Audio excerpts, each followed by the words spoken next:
People say you don't realize the most important moments of your life while they're happening. I disagree. There's always a moment, the exact second when your world shifts, when something cracks deep inside you.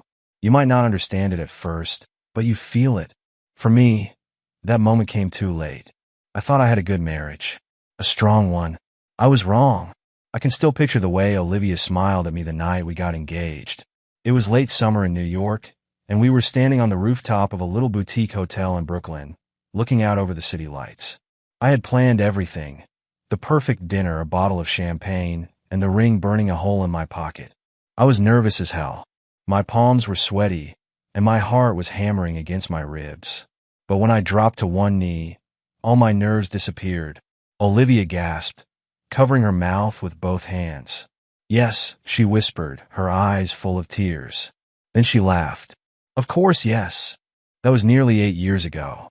Now, I was sitting alone in a Manhattan restaurant, a barely touched glass of scotch in front of me, staring at the empty chair across the table. It wasn't supposed to be like this. Olivia and I had always been good together. We met in college. She was studying corporate law, and I was knee-deep in finance. She was brilliant, driven, and fearless. I was the calm one, the steady presence that kept things balanced. After graduation, everything fell into place. Marriage, promotions, a sleek high-rise apartment in the city. Our careers took off, and we built a life that people envied. We worked hard, traveled when we could, and still found time for our little traditions. Lazy Sundays with takeout, late-night walks through Central Park, spontaneous weekend trips to the Hamptons. It wasn't perfect, but it was ours.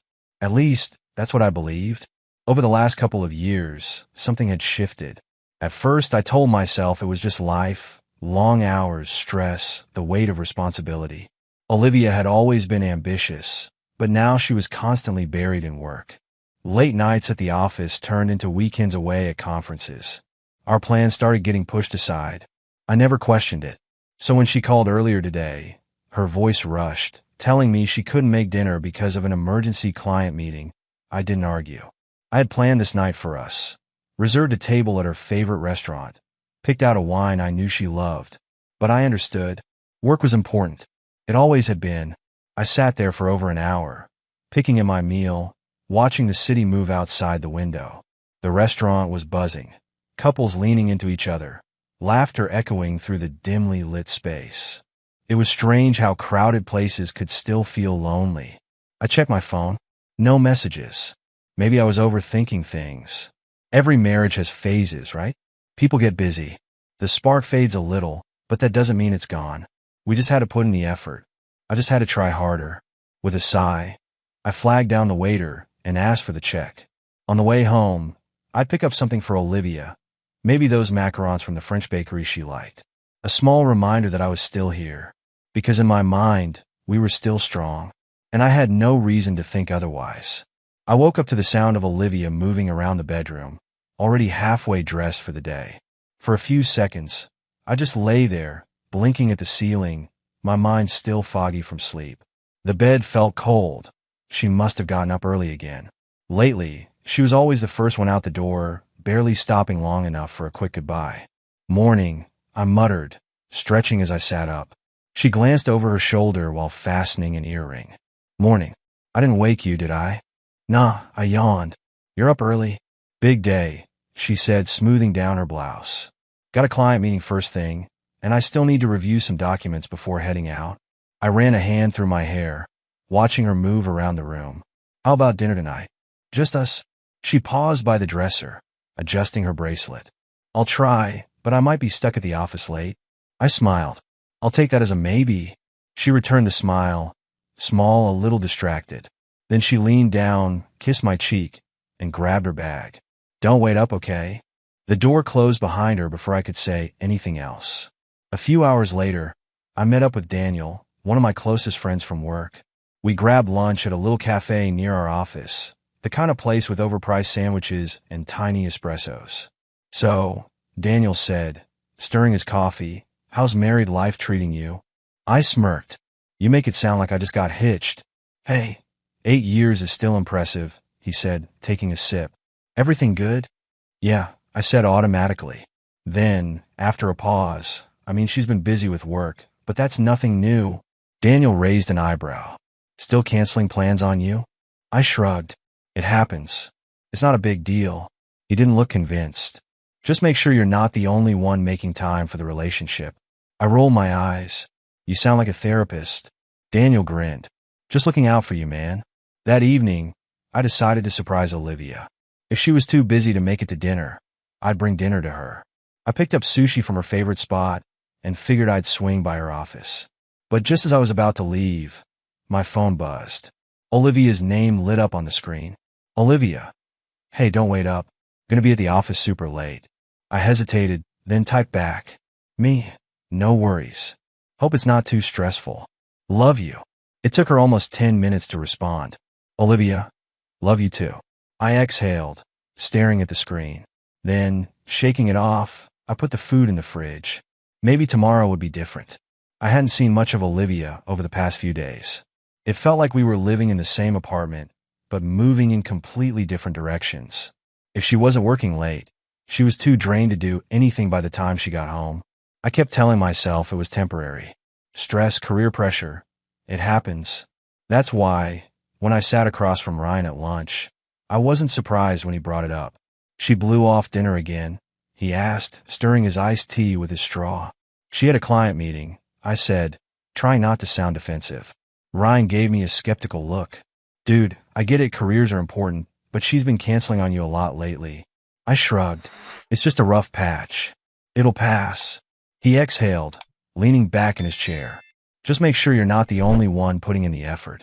I nodded, but the words stuck with me. That evening, I decided to surprise Olivia at work. I picked up coffee from her favorite cafe. Just a small gesture, something to brighten her night. By the time I got to her office building, the sun was already setting, casting long shadows on the sidewalk. The receptionist barely glanced at me as I headed toward Olivia's office. But when I reached the doorway, I slowed. She wasn't alone. A man sat across from her, leaning slightly forward, his expression relaxed, like they'd been talking about something amusing. I hesitated. Olivia looked up and immediately noticed me. For a split second, something flickered across her face. Surprise? Unease? But then she smiled, standing up quickly. Ethan, what are you doing here? Thought I'd bring you coffee, I said, lifting the cup slightly. She smoothed her blouse, glancing at the man. Oh, this is Roman Carter. We work together. Roman stood, offering his hand. Nice to meet you. I shook it. Firm grip. Seemed friendly. Normal. Thanks for the coffee, Olivia said quickly. I'll see you at home? I nodded, forcing a smile. As I left, I couldn't shake the feeling that something fell off. Later that night, I tried again. Let's get out of the city this weekend, I said as Olivia kicked off her heels. Just the two of us. She sighed, rubbing her temples. Ethan, I don't have time for that. It's just 2 days. She shook her head. You don't get it. Work is insane right now. I know, but She cut me off. Can we not do this? I'm exhausted. I nodded slowly. Okay. She disappeared into the bathroom, closing the door behind her. And for the first time, something about it felt wrong. I wasn't looking for answers, but they found me anyway. It started with something small, a charge on our credit card statement. I was paying bills when I noticed it, an expensive dinner at an upscale Manhattan restaurant, the kind of place Olivia and I used to go for anniversaries. The problem? I hadn't been there in months. I checked the date. 3 nights ago. The same night, she told me she was working late. At first, I tried to rationalize it. Maybe it was a business dinner. Maybe she had picked up the tab for a client. But my gut told me otherwise. And for the first time, I didn't ignore it. I spent the next day trying to push it out of my head, convincing myself that I was overthinking things. Olivia was ambitious, dedicated to her work. It wasn't unusual for her to have late nights or business meetings. But something about this didn't sit right. By the time I met Ryan for drinks that evening, my thoughts were running in circles. That's not normal, man, Ryan said, shaking his head. We were sitting in a booth at a quiet bar, a couple of untouched drinks in front of us. It could be nothing, I muttered, but I didn't believe it. Ryan exhaled. Or it could be something. Look, I know you don't want to think about it, but when was the last time she actually made time for you? I stared at my drink, the ice melting into the amber liquid. He wasn't wrong. The distance between us had been growing for months. At first, I thought it was stress. Then, I thought it was just the natural phase of marriage, routines taking over, passion fading. But maybe I had been lying to myself. Just talk to her, Ryan said, more gently this time. Or, if you really want to know, check. I didn't want to check. I didn't want to be that guy who snooped through his wife's things, who doubted the person he had trusted for years. But something inside me, the same feeling I had been ignoring for too long, told me I already knew the truth. I just hadn't faced it yet. That night, Olivia texted me, saying she'd be working late again. I stared at the message for a long time before finally doing something I had never done before. I opened our shared location app. We had kept it on for convenience, never really thinking about it. I had never felt the need to check before. Her pin wasn't at the office. It was across the city, near a hotel. A cold, sinking feeling settled in my stomach. My first instinct was to reason with myself. Maybe she had a client meeting there. Maybe she was meeting a friend. But the feeling in my chest told me otherwise. My body already knew the truth before my brain was willing to accept it. I grabbed my coat and left.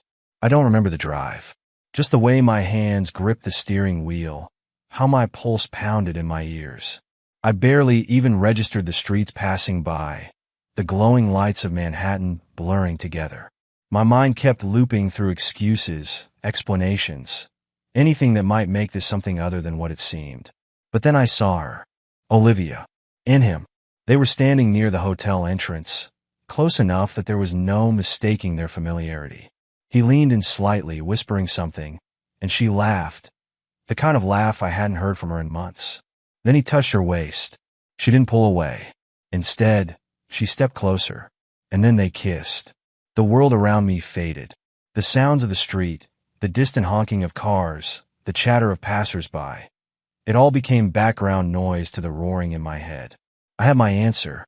The truth I hadn't wanted to see was now standing right in front of me, impossible to ignore.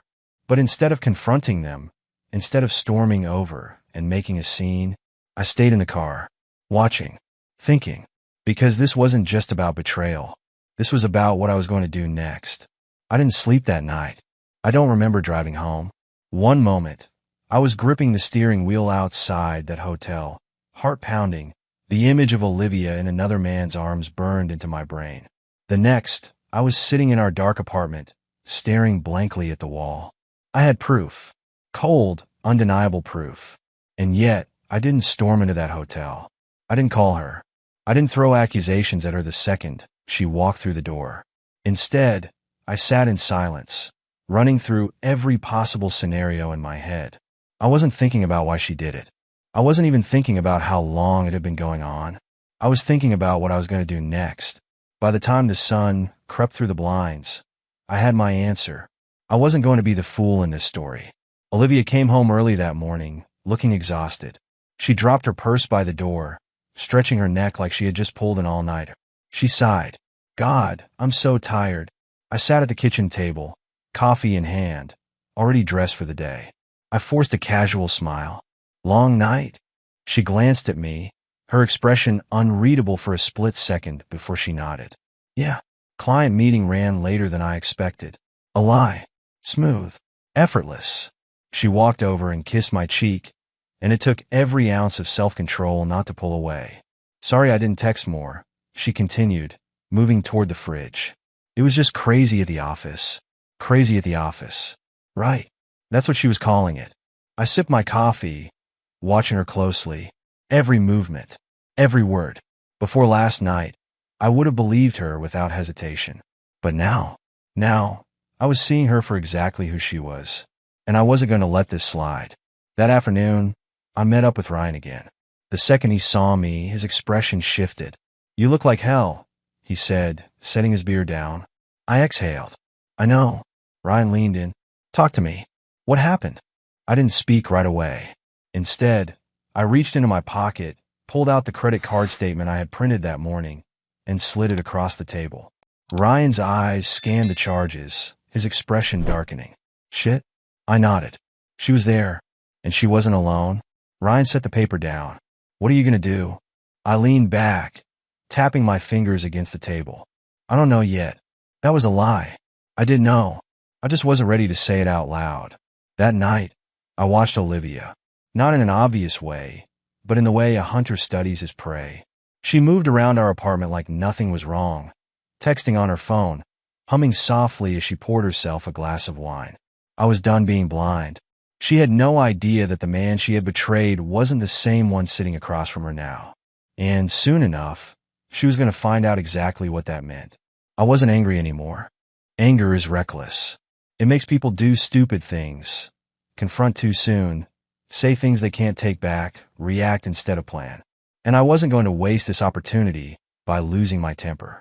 Olivia thought she was in control. She thought she was getting away with it.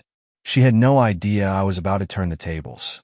The next morning, she moved around the apartment like nothing had changed.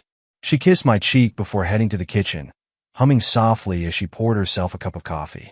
I watched her carefully. Every move, every expression. She didn't seem guilty, didn't seem nervous. She was either incredibly confident in her lies or had done this for so long that it no longer affected her. I leaned against the counter, keeping my voice casual. How was your night? She didn't even pause. Exhausting.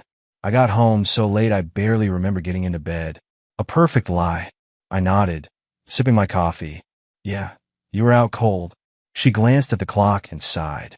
I have to run. Big meeting today. I tilted my head. Which client? There was a hesitation. Just half a second, but I caught it. You wouldn't know them. Just another corporate case. She smiled, grabbing her purse. I'll probably be late again. I smiled back. Of course. And just like that, she was gone. Step one was complete. I had given her a chance to tell the truth. She didn't take it. Now, I had no reason to hold back. That afternoon, I went through her laptop. Olivia had always been careful with her passwords, but I knew her habits. It only took a few tries before I was in.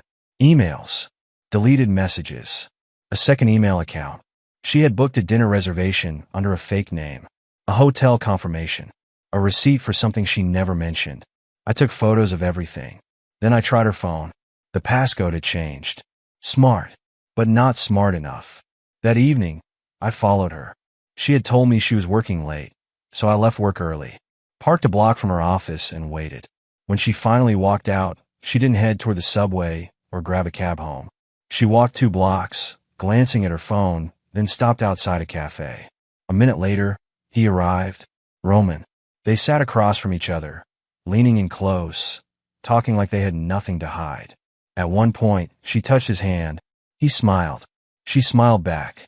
I took a few photos, but not because I needed proof. I already had all the proof I'd ever need. Olivia thought she was playing a game. She had no idea she was about to lose. Olivia had no idea that her world was about to collapse.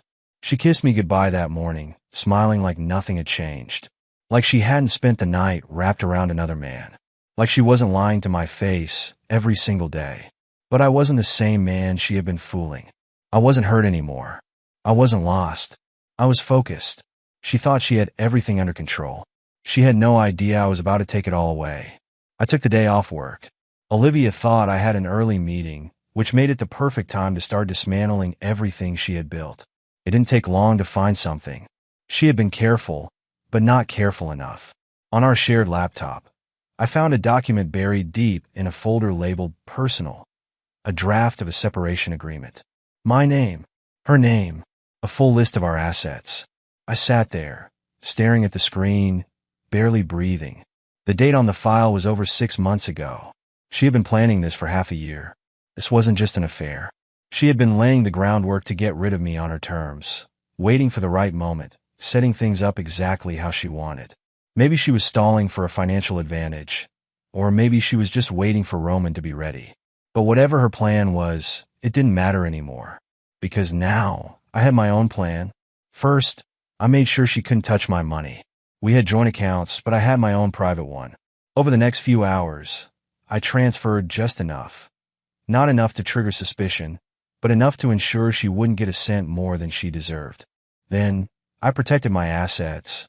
I called my lawyer, not to file for divorce, not yet, but to put legal protections in place. Olivia thought she had time to control how things played out. She had no idea I was already sealing off every possible advantage she thought she had. But I wasn't just going to protect myself. I was going to destroy her and Roman. Finding out more about Roman was easy.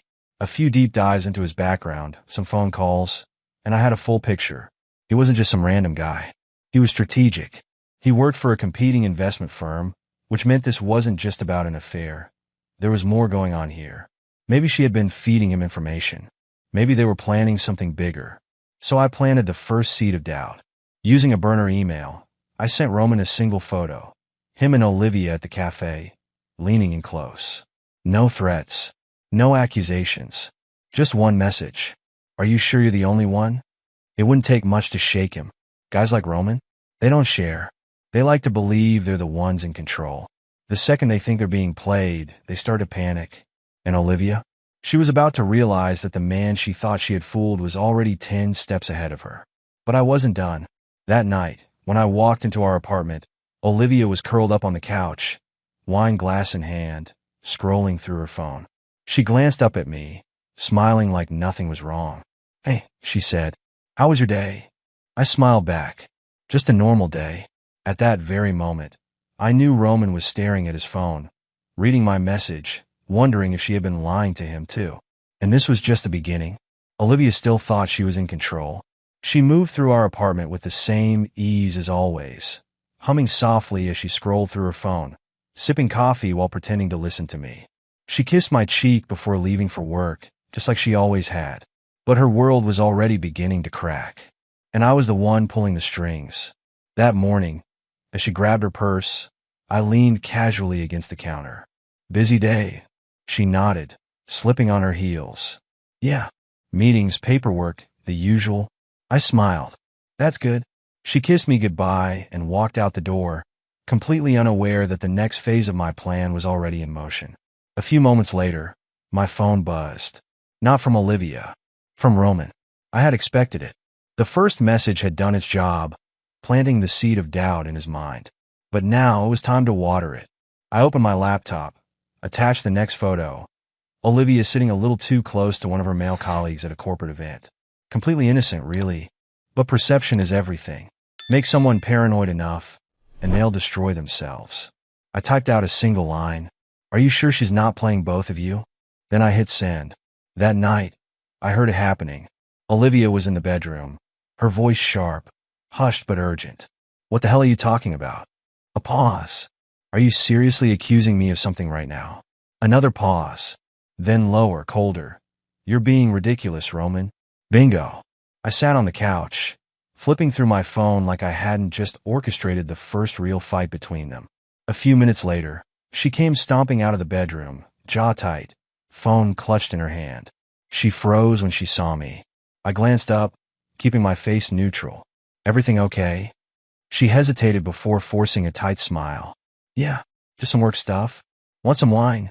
She let out a breath, rubbing her forehead. "Actually, yeah, that'd be nice."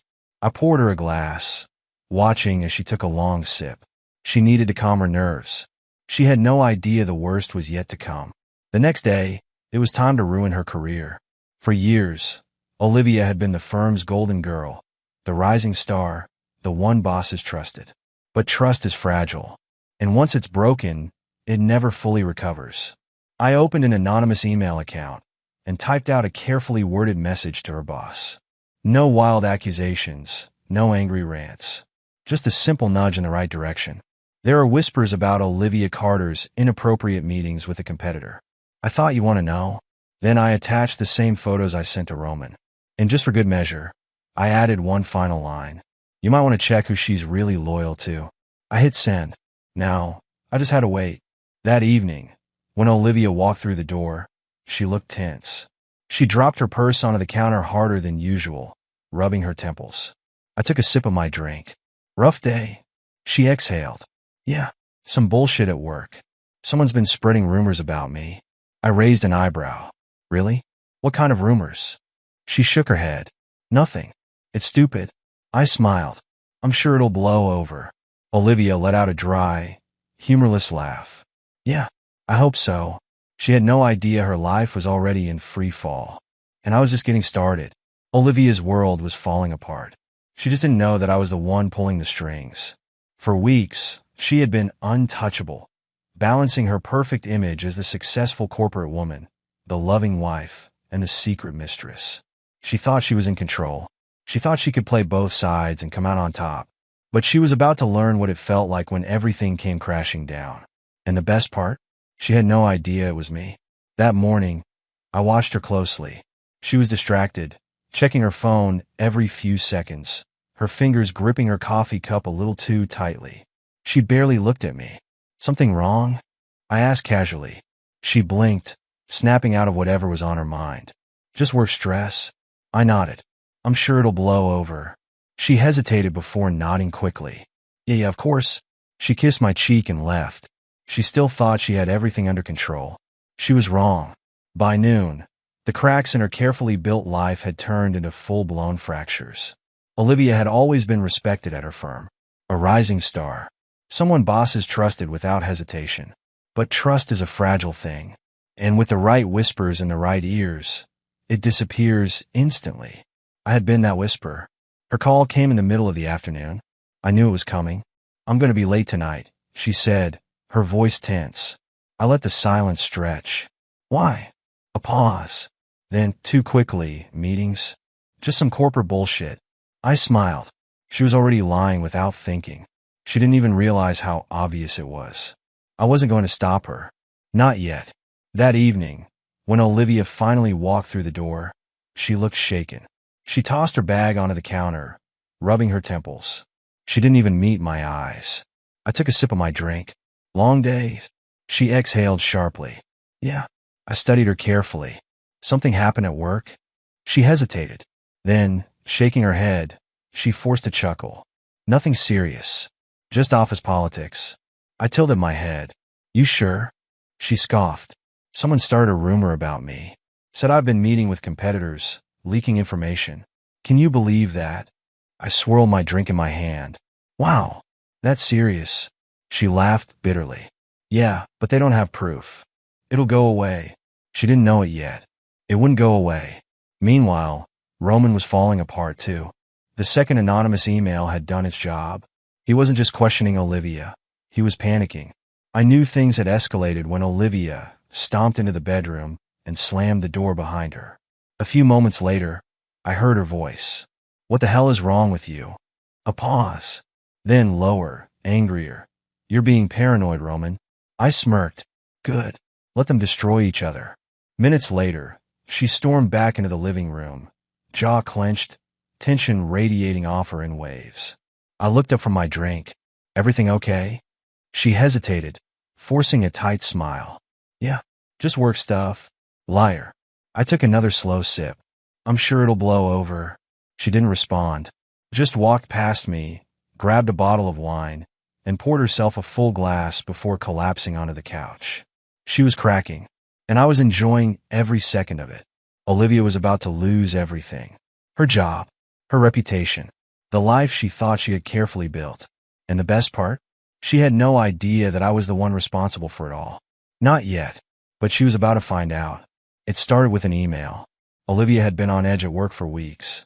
The rumors, the whispers, the concerns from her bosses. It had all been leading up to this. She had tried to keep her composure, acting like everything was fine. But today there would be no more pretending.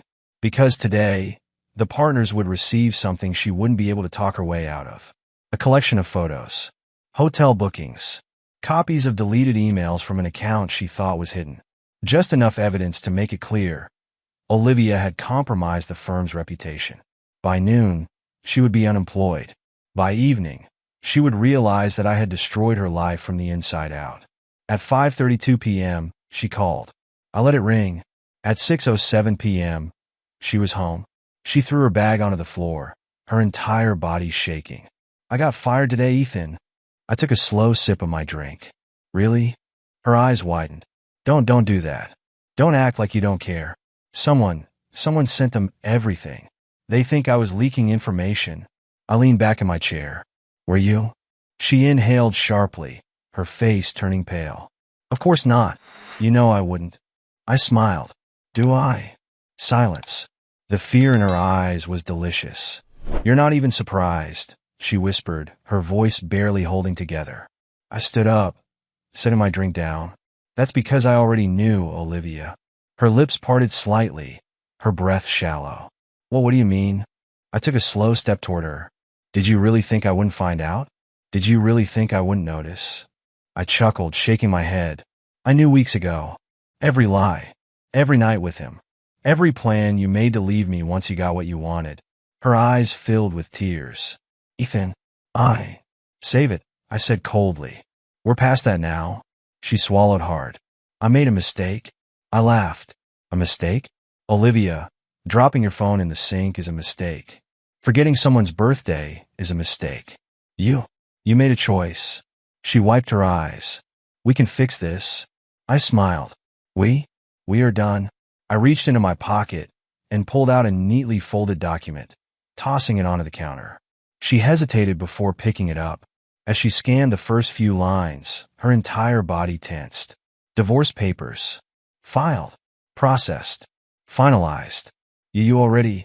Yep, I said, grabbing my coat. And before you ask, no, you're not getting a cent. Her lips trembled. That's not possible. It is when you sign a prenup, I said, smirking. Remember that? The one you called, just a formality? She looked like she was about to faint. Ethan, please. I turned to leave. Oh, and about Roman? You might want to check in on him. She stiffened. I smiled. His firm just opened an investigation. Turns out, somebody reported inappropriate client relationships. Sounds serious. Olivia gasped, hands flying to her mouth. I opened the door, then paused. I wonder what it's like, I mused, to watch everything you built burn to the ground. She didn't respond. She couldn't. I gave her one last, victorious look, and walked away. And I never looked back.